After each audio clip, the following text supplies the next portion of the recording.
This is a Pokemon, just in case anybody didn't know. Everybody say hi, Pikachu.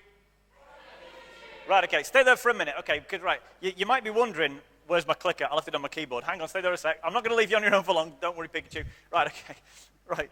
So, okay, we use this word evolution, and I'm guessing some people are already running for the pitchforks at that point. You can't say that word in church. Oh, it's a four-letter word. You can't say that here. Right, we're not talking Darwinianism, okay? So just kill your jets on that for a minute.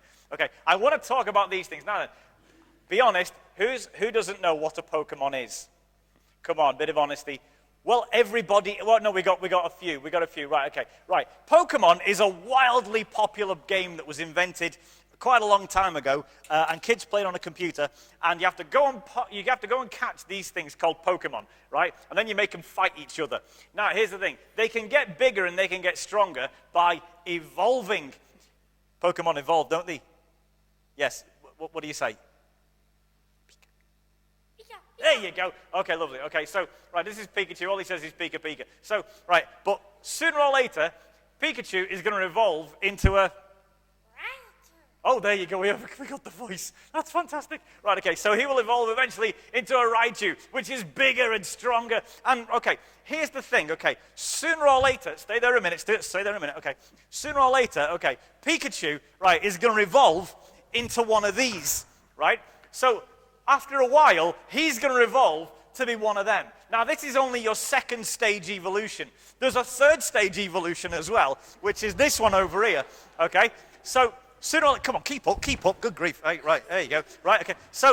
So you've got evolution 1, and then he's going to evolve, and he's going to get bigger, and he's going to become like this. And then he's going to evolve and get bigger, and then become like this. And this one's the monster. Here's the thing, right? Yeah, but, okay, wife, stay, okay, right. Right. They're going to evolve because that's what Pokemon do. And that's what you do as well. Like, for instance, you fellas go and take a seat. Thank you. Give them a round of applause. Come on, give them a round of applause for that. Right. Aren't you glad that babies don't come out this big? And all the mothers said, hallelujah, yes. Right? Okay. Can you imagine learning to walk when your legs are that long? I mean, yikes, that's a long way to fall when you get it wrong. Am I right? Okay, so here's the thing. When you're this big for a reason, and there's things you're supposed to do when you're that big. There will come a time when there's things you're supposed to do when you're that big, but not yet. Before you get to deal with these kind of challenges, you need to evolve to be one of these. Because little Pikachu can't handle what he could do. If he tried, it wouldn't go too well. I'm not sure he can reach the pedals on the van yet. So you've got to evolve as it, well, okay, go and take a seat. Let me explain a little more of what I mean, okay? Right, so I'm not introducing this as just a four-letter word that's going to make people angry in a church, because I know a lot of people don't like the word, but okay, we can deal with that whole sciencey bit another time. Right, for right now, I'm just talking about you and me and the way we evolve. Because when we don't understand this properly, we put an awful lot of undue stress and anxiety on ourselves because we try to deal with these problems when we're only one of these. And I guarantee, you look at the world today and you could just think, oh, good grief, it's all going to end, and it probably should because we're messing it up so badly. Because over in the Middle East, things are going on pretty bad over there, and in Europe, everything seems to be falling apart, and in the Americas, everything's falling apart. It's all going wrong. Oh dear, there's so much hate, there's so much death, there's so much evil everywhere. We need to fix it all, but where do you start? If you was to look at the whole thing and think, I couldn't do that. No, you probably couldn't. But you can start where you are, and if you just get this, and I'm about to give you, I've not actually put the words up yet, but if you just take the words that Pikachu came up with on screen there before, which is today's ceiling is tomorrow's floor, you're going to be able to take all those battles in life one at a time, and you're going to see that the battle in front of you right now, it may be minuscule compared to what's to come in your life, but it is so important because you're building the floors that you're going to stand on tomorrow today. You're not fighting that battle yet. You're not ready for it. You're going to be, but before you do, you've got to evolve a little bit. You've got to get there. And so today's ceiling is tomorrow's floor. And this, if you just remember this one sentence, it puts all the fights in your life into context. It stops you feeling overwhelmed that there's so much that you need to do. There's so many things left that you need to achieve. And it helps you just focus on the one thing in front of you by showing you just how important this one manageable decision is. It's only one thing, And you deal with it where you are, not where you're going to be. But dealing with this one thing where you are makes you capable of dealing with where you're going to be. Because that floor that you're going to stand on tomorrow, you're building that today. By reaching up as high as you can. As high as you can reach today, that's the floor you're starting from tomorrow. So you don't worry about where you're going to be tomorrow. Right now, just reach as high as you can today.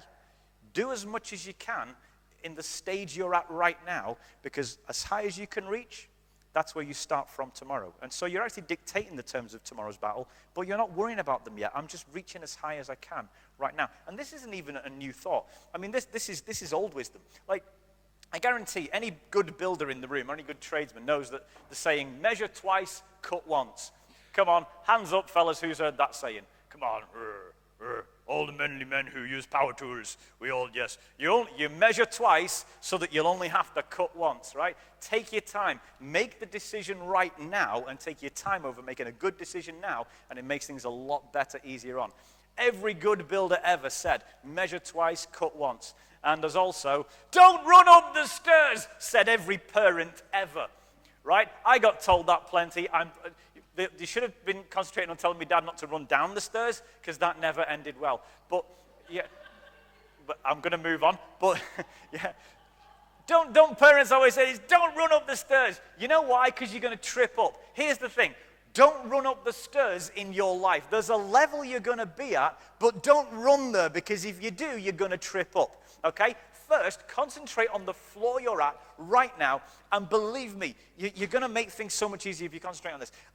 And I suppose what I'm saying, what this comes down to is make peace with not yet, because there's so much that you want to be, right? There's so much that you want to achieve, especially if you're considering your career and exams and all this. Teachers don't help with this, because you've got to plan your whole life story before you choose the options, before you even get to your GCSEs. All that pressure, everything you're going to be, decide it right now. What a load of rubbish.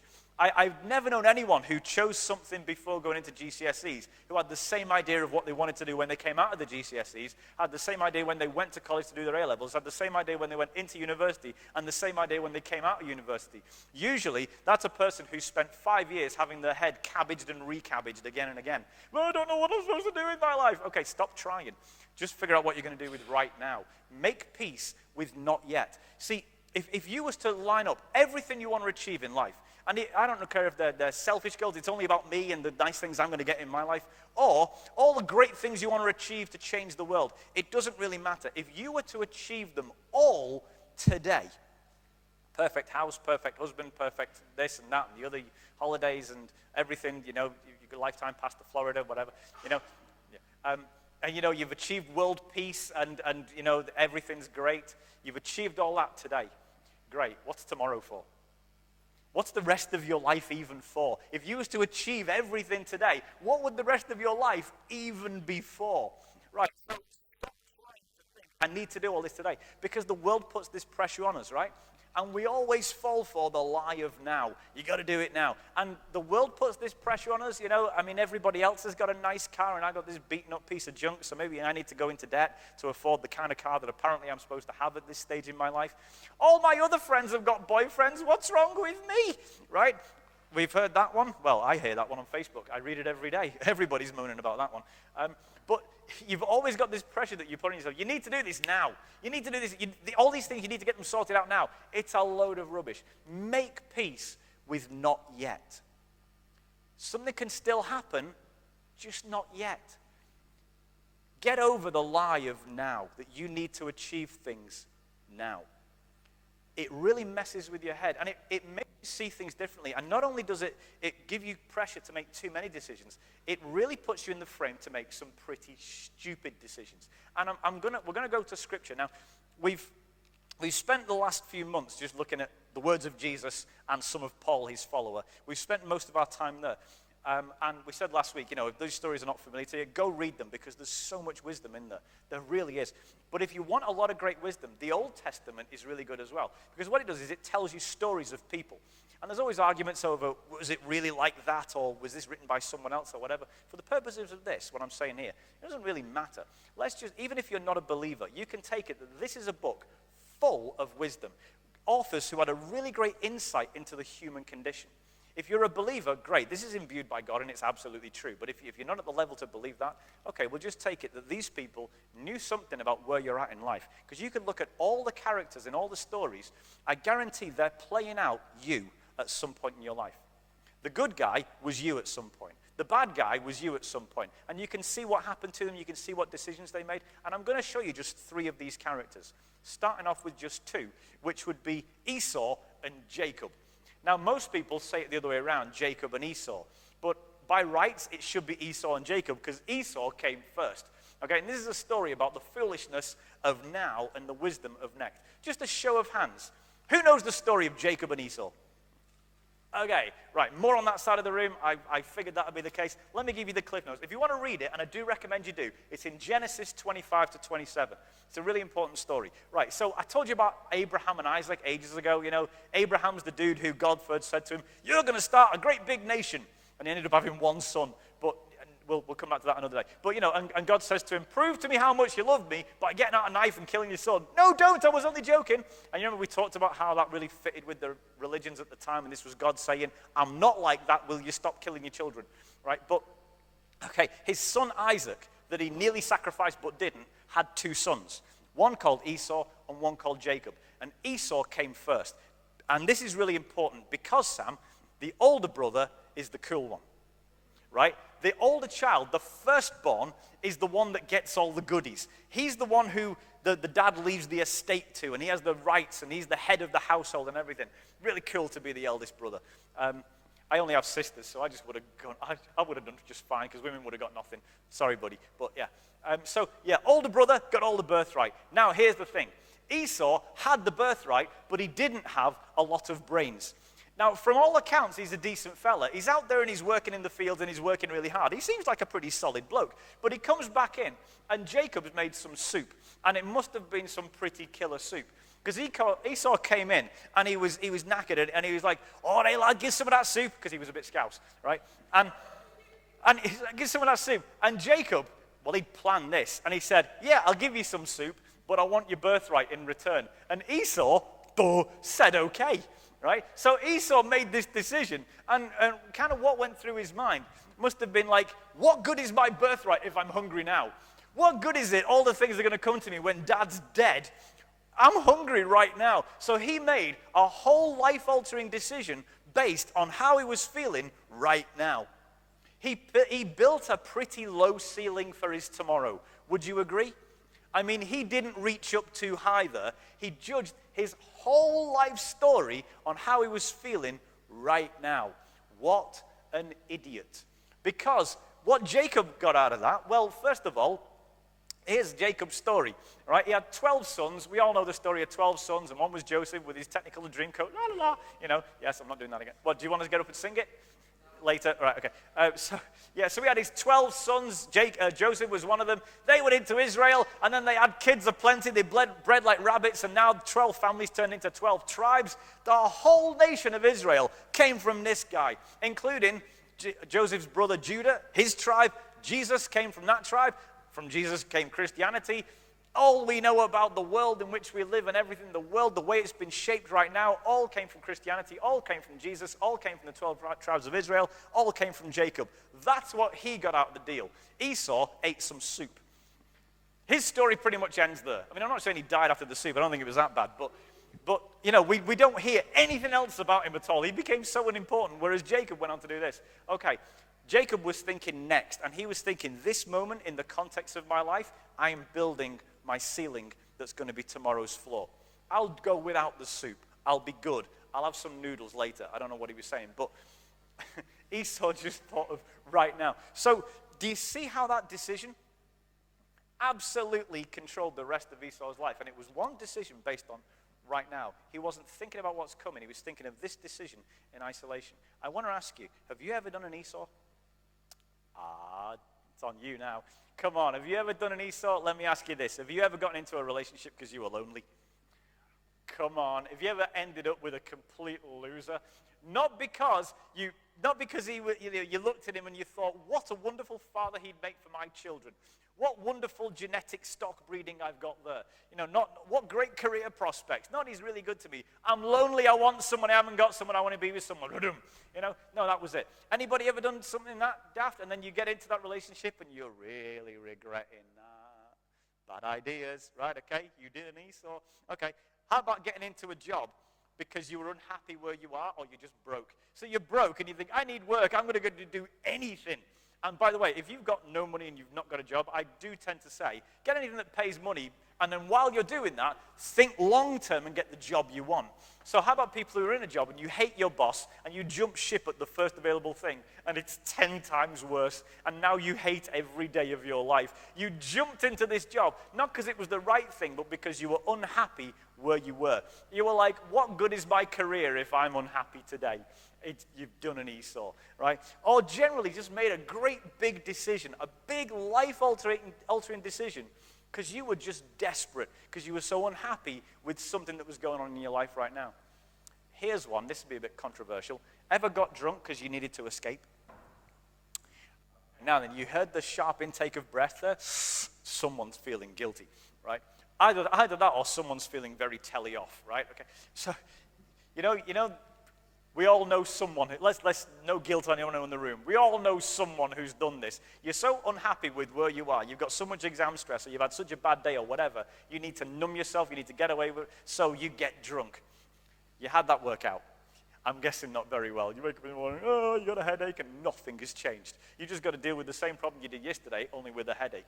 Just what a daft idea. And I'm guessing there's a lot of people in the room, especially, dyed-in-the-wool Christians. It's been a long time since you did anything like that. And you look at people like that and you say, what an idiot. Who would do something like that? That's terrible. That's against God's will. Do you really think that getting drunk because you're desperately unhappy is any worse than getting into a relationship because you're desperately unhappy? Do you really think it's any less damaging? You see, these are all the same thing. We might see them from a different point of view, but they're all the same thing, which is, my clicker's not working, which is dumb decisions based on desperation. It's all the same.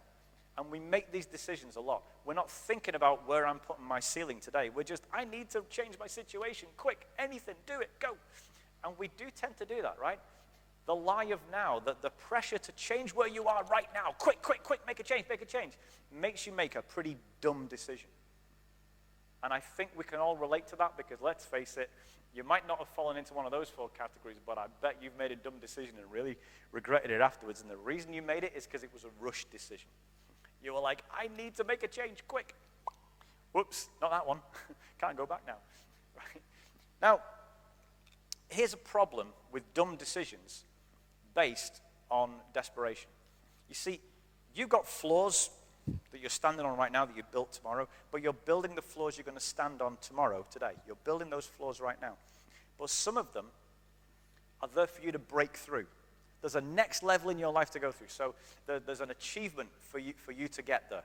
Or there's a new, I mentioned new relationship or new job or something. There's some big change to your life, and you're due to break through to that next level.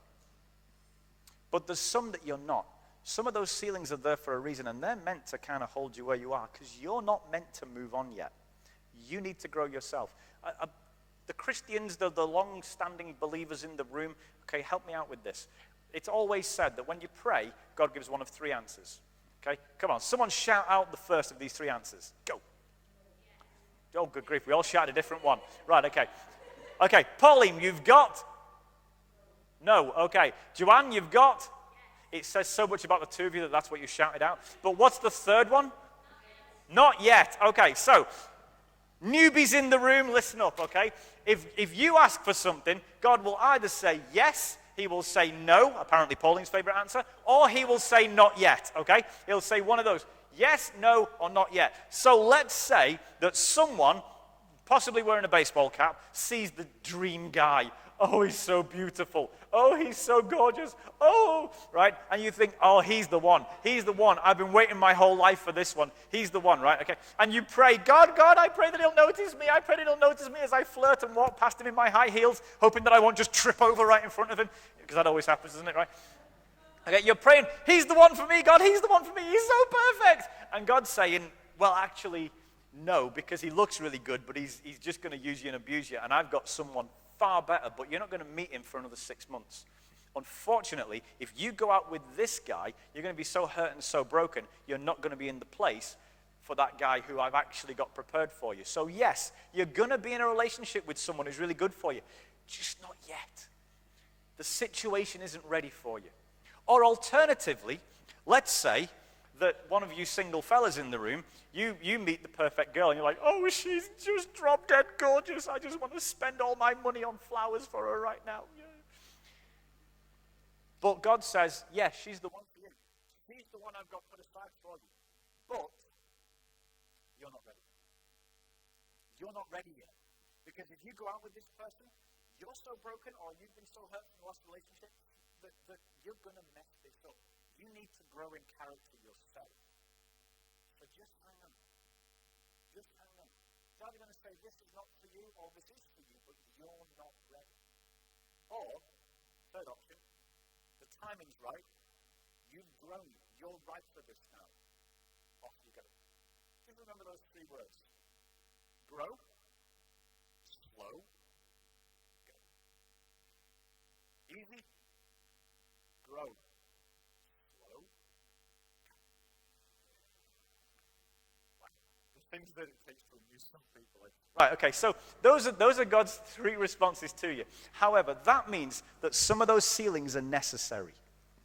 Some of those ceilings that are holding you where you are right now, your situation's not meant to change yet. The next floor hasn't been built, so steady. Don't run up the stairs. It's not ready for you yet. The other one, you've not grown enough. You're not ready to get up. Your legs are too short for them steps. You'll just trip up. Don't run up the stairs, okay? So either you've got to grow or the situation's got to change. Either way, not just yet. Unfortunately, what happens is if you're desperate, you don't wait. You don't listen to your mum. You go running up the stairs anyway. No, I've got to change it. Blah, blah, blah, blah, blah. Right, okay? Dumb decisions based on desperation, they break or build the wrong ceilings. You'll create limits for yourself that weren't supposed to be there because you did a stupid thing and now you're trapped. Or you'll say, I'm not waiting, I'm going to go out with him anyway. I'm just going to go and throw my knickers at him or something like that. I'll get his attention. I don't know, whatever. Right? They're not even listening, but okay. Right. I got away with saying that. I'm very happy. Right. So, right, where you try to force the situation, you'll break a ceiling that's meant to be there, or you'll build a ceiling that's not meant to be there. Either way, making dumb decisions because you're not satisfied will actually hinder you from getting past that thing, from winning that battle, from overcoming that situation, from earning that thing in your life. Doing an Esau will not do you any favors. You with me? So here's a question. How do you spot dumb decisions based on desperation? How do you spot these dumb decisions that are going to build or break the wrong ceilings? How do you spot these dumb decisions that are going to have you, instead of building as high as you can and putting your tomorrow's floor in the best possible place, just kind of selling yourself for soup down here? How are you going to spot those decisions that do that? Well, who remembers last week we were talking about how to pick the right fights, which are the battles that are worth fighting and which are the ones that are not worth fighting, if you remember. And we were talking about there's just 2 questions. There's just 2 questions to ask, and they sort everything out. Because the only battle Jesus is fighting that matters as far as you're concerned is the battle for you. Remember we said this? And we said there's 2 easy ways to spot the battle. Okay, is this a fight that I need to be fighting right now? And we said to ask these 2 questions. Firstly, whose fight is this? Now, I'm just talking about last week, the battles that matter, the battles for your character. Whose fight is this? Do you need to go and change that situation because it's an injustice and God hates injustice? Or do you need to go and change it because it just personally annoyed you? You know, it's finding the difference between them, right? It's not always okay to go and break a situation down just because you got ticked off. Right? But there's a lot of situations that God wants to change, and you've got to ask, whose fight is this? All you got to do is read Matthew, Mark, Luke, and John. Remember what I said? AKA Jesus, Jesus, Jesus, and Jesus, because that's who these books are about. Is that the kind of thing that he would have fought for? If so, then that's the kind of thing he wants you to fight for. If it's not, then it probably doesn't matter. That's what we were talking about last week. And then we asked that second question, who wins the fight for me? God is always fighting for you. He's always fighting to bring you closer to him and therefore make you more like him. Remember he said to even his followers, He said, don't be worried about the flaws in another person or the speck of dust in another person's eye, as he put it. Worry about the plank of wood in your own eye. First of all, fix yourself. First of all, look at yourself. Sort yourself out. God is always trying to remove that plank from your eye. He's always trying to bring you up. So you ask the question, who wins the fight for me? So, for instance, let's just say you want to get to the next level of your career. You want to get up there, and that's the promotion that's necessary. That's the thing that's right for me. And all I've got to do is sell everybody out, and I'll get there. Well, who wins the fight for you?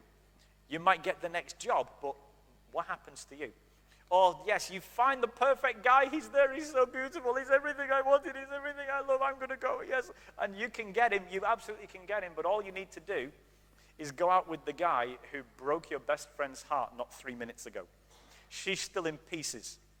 You are going to destroy her. Or you can get with him. Who would win the fight for you at that point? So these two questions.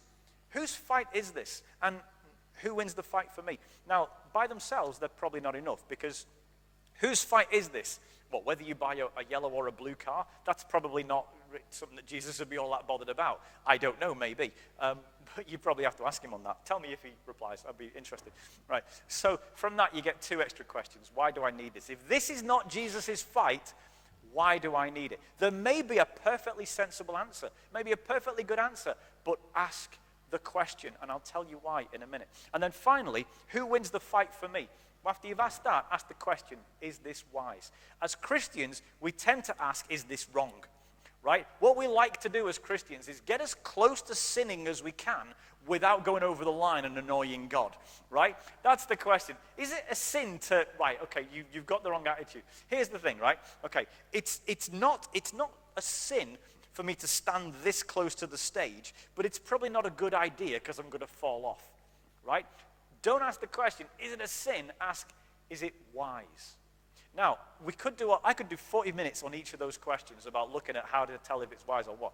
The purpose isn't really the question, or the point isn't really the question. The point is asking them. And here's why. You've got a big decision. You want to break through to that next stage of your life, whether it's family or career or investing your life in something bigger than yourself, joining a cause or whatever. Doesn't matter. If you can ask those 4 questions, then you're not making a dumb decision based on desperation. Because I can guarantee, if you are so desperate to change the circumstances, I'll do anything, you're not going to wait long enough to ask those questions and get the answers. So the point is to ask the questions. If you've got a decision before you, you've got a big question before you, then ask all 4 questions. If you haven't got the time to ask those questions, you're doing an Esau. You're making a rushed, dumb decision because you're just desperate to change the situation. And if you're not rushed, you may well just be reluctant to ask these questions, right? And you've been there.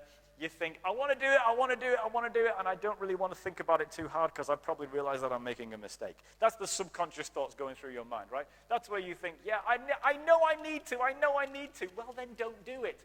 The question, the answer that starts with but, you're going wrong, okay? Folks, God is not Sir Mix-a-Lot. He does not like big buts. Just going to put that out there, okay? God doesn't like big buts, and I know you'll ask these questions, and is this wise? Well, instead of saying no, you'll say, I know, but, right? There you go. That's just your way of saying, there's lots of wisdom here that I just don't want to listen to. I just want to go and do this thing.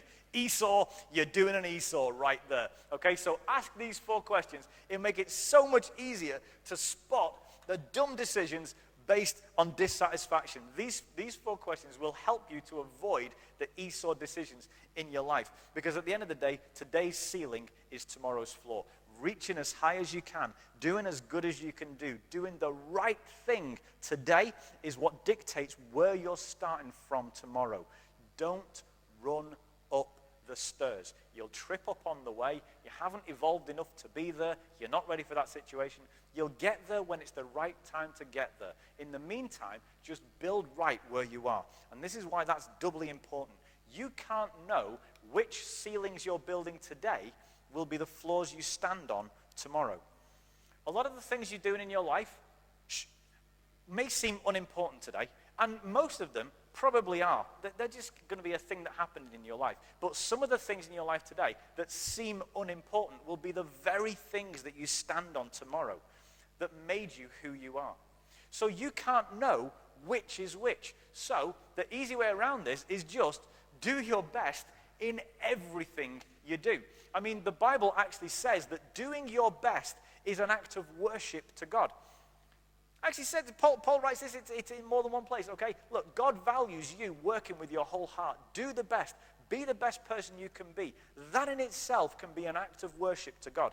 In one of my dad's favorite films, Chariots of Fire, there's a line which says, you can worship God by peeling a potato if you do it with your whole heart. Great. Hey. I'm not going to go peel any potatoes, just in case you're wondering, but, but there it is. You can't know which ceilings you're building today are going to be the floors you're standing on tomorrow. So just do your best at all of them, okay? So this will, just some easy examples. That perfect job, the dream job that you get, and you go for it, and you think, this is what all I've ever wanted in life. And you know that the first question they're going to ask about you is, what kind of employee are you? Where did you become that kind of employee? At the job you hate. What are they going to ask for? Begins with R. It's a. There you go, right? And they're going to ask for a reference from that from the boss you can't stand, right? So how well you work in the job you hate has a huge impact on how much you're likely to get the job you're going to love, right? It's the same with you want to get with someone and you think this is the perfect person. If they've got any sense, they're going to want to know what kind of a person are you, right? You're learning how to be in a relationship with someone in the relationships you're in right now. So if you're in a relationship and you think this guy's probably not for me, you are still training yourself in how to treat people in relationships. If you're single, the way you treat your mom, the way you treat your dad, the way you treat your brothers and your sisters and your friends and everybody around you, that is training you how to treat your partner when you get one.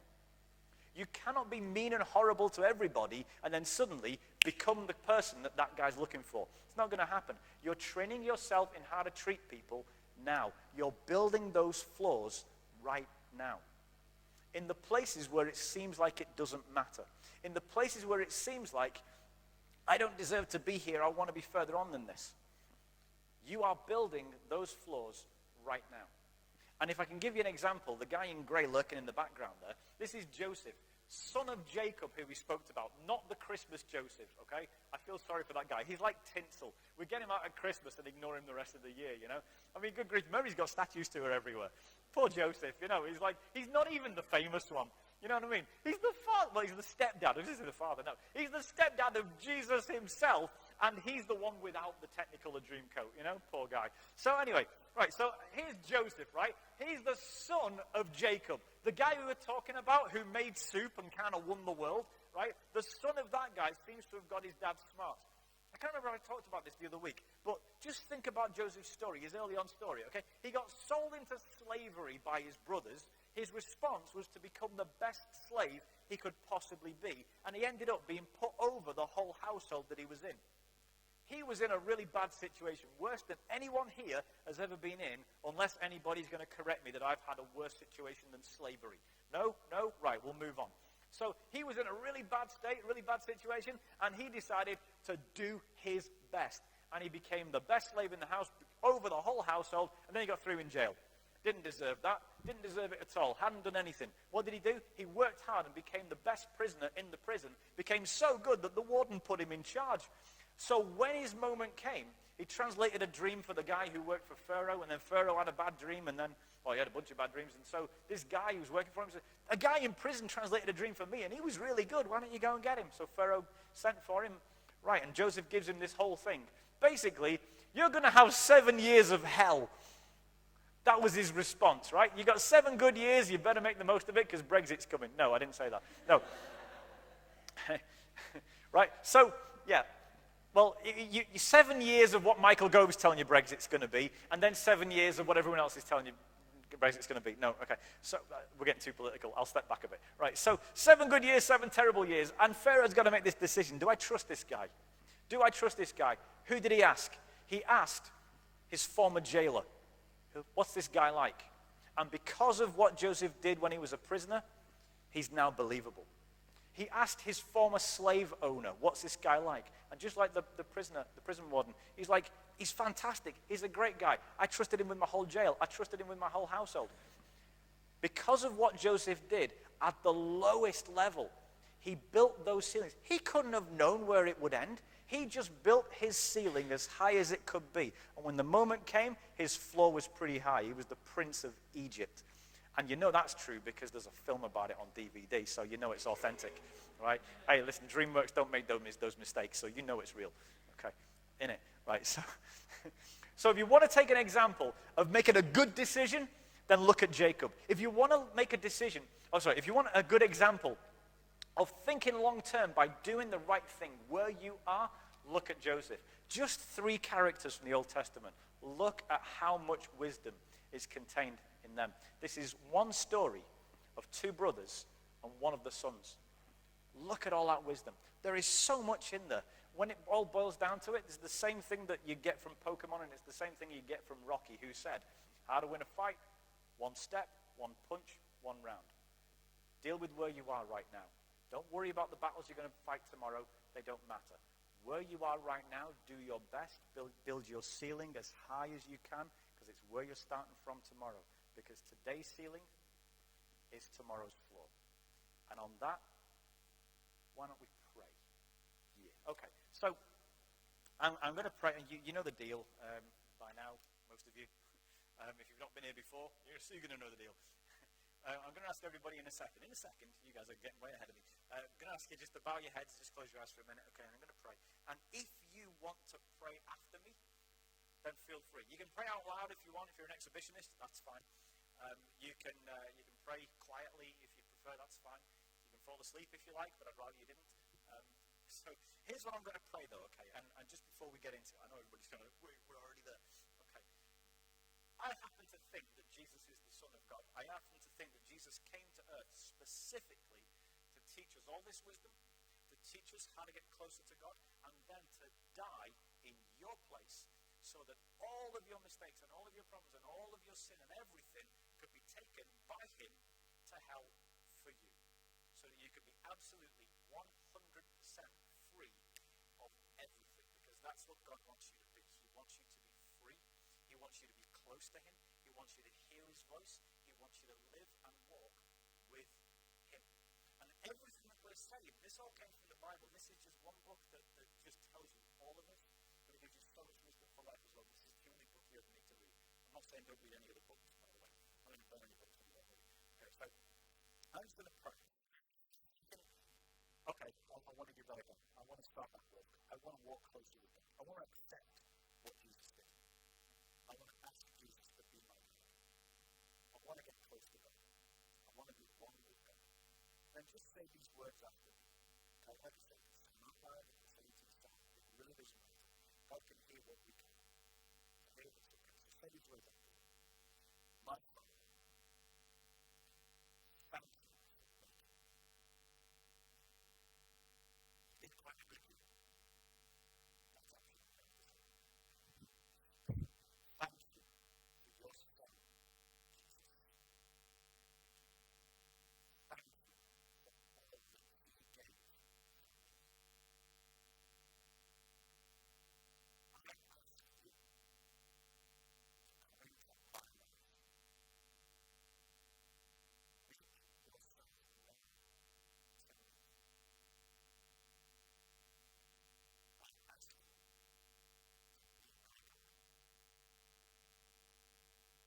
ask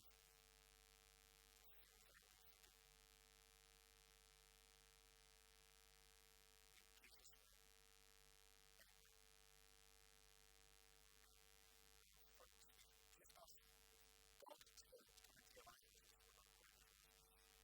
This is what I'm praying. Not my correct language, but this is what I'm praying. If you want to learn anything about what things are listed out, we've got some leaflets in the tent right there, in the cafe, in the foyer of the bank. So go pick one up, have a read. It takes you over to the website, you can get from there as well. But better than that is speak to someone in here tonight, okay? Me or anyone wearing a mentor badge or anything like that. But that's about it for now. I'm going to give you a quick recap of what we've done in the weeks leading up to now and a quick look at next week. But that said, thank you for listening. Okay.